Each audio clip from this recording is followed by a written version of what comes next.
Hello students, welcome to my YouTube channel.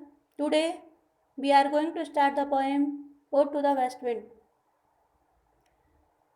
by P.V. Shelley.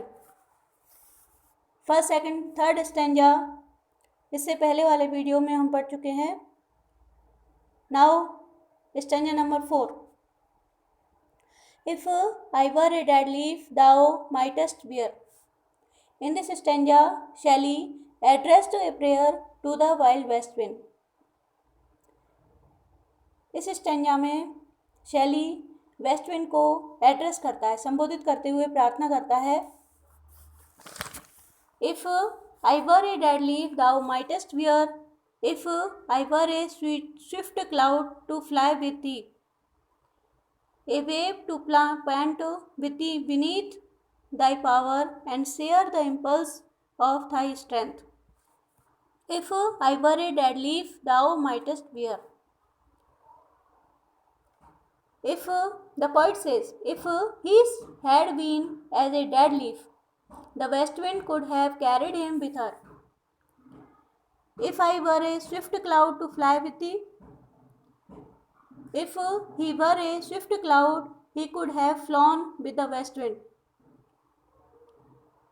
A wave to pant beneath thy power.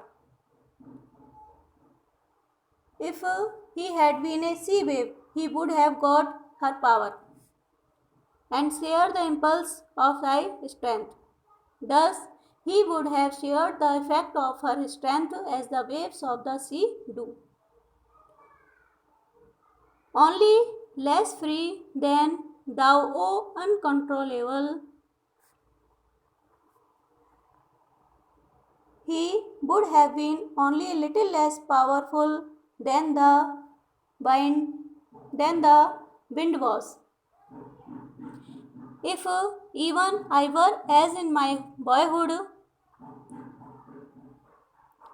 the poet says that in his boyhood days he was himself powerful. As a boy, he thought he could run as fast as the west wind blows, and could be the comrade of thy wanderings over heaven, and then bend to outstrips thy sky speed. Scarce seemed a vision. In his boyhood days, he even thought that he could run at a speed faster than the speed of the west wind. In the days of his childhood, the poet was powerful enough to be the companion of her wanderings and could outrun her in her swiftest speed. If he were what he was in his boyhood, he would not have prayed to the west wind for strength. I would never have striven as thus with thee in prayer in my sore need. There would have been no occasion for this petition for giving him strength if he had retained the dreams and enthusiasm of his boyhood. But now he was weak and was in sore need of strength, hence he prays to the west wind for strength. Oh, lift me as a wave, a leaf, a cloud. I fall upon the thorns of life, I bleed.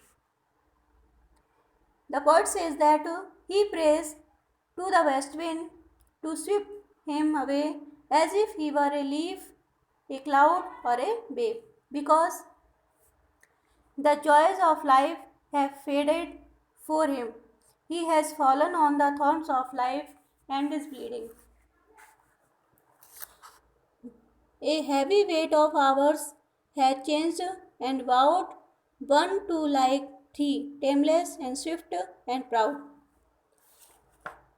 Shelley prays to the west wind to lift him from the earth and impart him its energy, so that he may be able to break through the restraint and become light and fleet like a leaf, a cloud, a wave under the wind's impulse.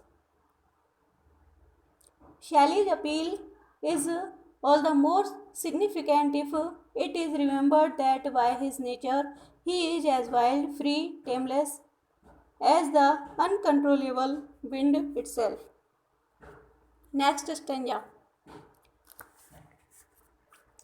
Make me thy lyre, even as the forest is. In this stanza, the poet asks the west wind to treat him as a musical instrument on whose strings it can play as it plays on the forest. In other words, the poet wants that the wind should blow on him as it blows on the trees in a forest. What if my leaves are falling like its own?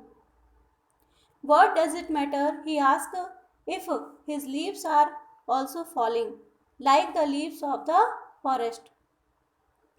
The tumult of thy mighty harmonies will take from a deep autumnal tone. The mighty harmonies of the wild west wind can take a sad autumnal tone from both. The very sadness of its music will add to its sweetness. He means that all his hopes and joys are gone and his life has become dull and barren. He has lost the joyous energy and enthusiasm of youth. Addressing the wind, the poet says that it blows on the forest and on him. The music that it produces will be melancholy or sad because both of them are passing through autumn.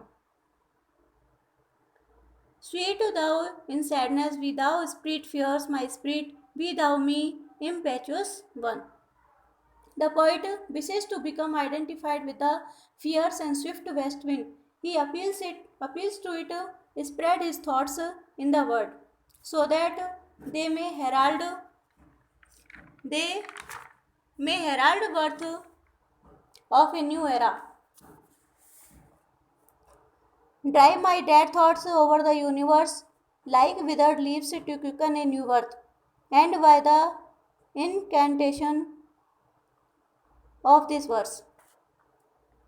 His thoughts do not have their former fire, but they are still capable to inspiring men. Just as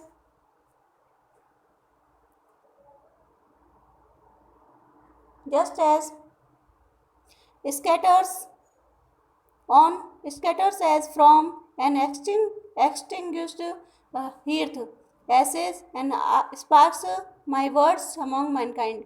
Be through my lips to unawaken earth the trumpet of a prophecy, O wind. If winter comes, can spring be far behind? Just as passage and sparks fly in all directions from a hearth where the fire has not yet completely gone out. Similarly, the poet wants his words to be scattered far and wide through his song. He wishes the west wind to act as his mouthpiece for the utterance of his prophecy regarding the advent of a golden age on earth.